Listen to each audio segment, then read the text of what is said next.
folks, thank you so much for coming, and bear with us. We're experimenting with some new technology today, so we'll see how that goes. My lucky husband got a flip for his birthday, so now I get to play with it.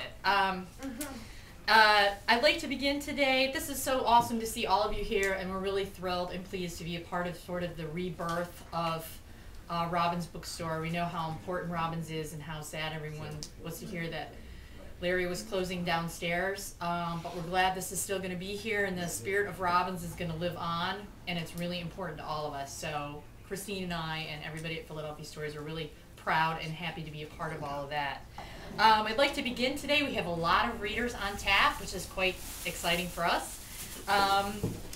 Everyone's taking time out of their holiday shopping and stress to relax with a little literature. Our first reader today is L.M. Asta. And she has published fiction in Schuylkill and Lemonsgate, and her essays have appeared in the Journal of American Medical Association and Hippocrates. She's a native of Bucks County and trained at Temple University School of Medicine and St. Christopher's Hospital for Children. She writes and practices in Northern California and actually made a special trip into Philly today to be a part of this. So we're extra thrilled to have her here. So let's help you welcome. Special to be here. I was already in Chicago this weekend, so it was sort of an easy trip, and it was also nice to be back at Robbins because my husband worked here in the 90s, so I have lots of fond memories of the store. The story is called Transplant. I found the 2 carbonless message slips on my desk after the last patient. The first was the transplant team wanting me back to consult on Carl Lawson's fevers. The second was an email address for Bobby Schmidt. When keystrokes failed to pull up any Schmidts I'd seen in medical records, I stared at my partner's wilting bromeliad and reread the message. Some things were as simple as water. This wasn't Bobby Schmidt, patient. This was Robert Schmidt, old boyfriend. I pulled on my white coat for the trip to the transplant unit and stuck the message in my pocket with the prescription pad. The late afternoon sunlight made the June day feel young. I'd do the consult tonight. Carl was a frequent flyer on the transplant service with 2 kidneys under his belt already. My job as infectious disease consultant was straightforward. Repeat all the abnormal tests the other doctors had thought to order, spot the ones they hadn't ordered, and make sense out of it all. Rob hadn't believed I was going to be a doctor until he had seen The Cell on my bookcase. Before I started medical school, he was cloudy and beautiful with messy black hair and a recent drunk driving acquittal. He wondered how there could be an entire book devoted to The Cell. After reading different books devoted to biochemistry, physiology, and pathology, I diagnosed alcoholism. "Hey Doc," Carl Lawson called from his hospital bed. "How's it going today?" Same old, I replied, scanning the most recent chart notes. "What'd they put you in for this time?" Carl shrugged, the same shrug he treated to me to every admission. If someone asked me how much longer Carl and I would play this game, I would have shrugged too. The fluorescent lighting did nothing for his stringy hair, nicotine-stained fingers, and the yellow-gray cast of kidney failure on his skin.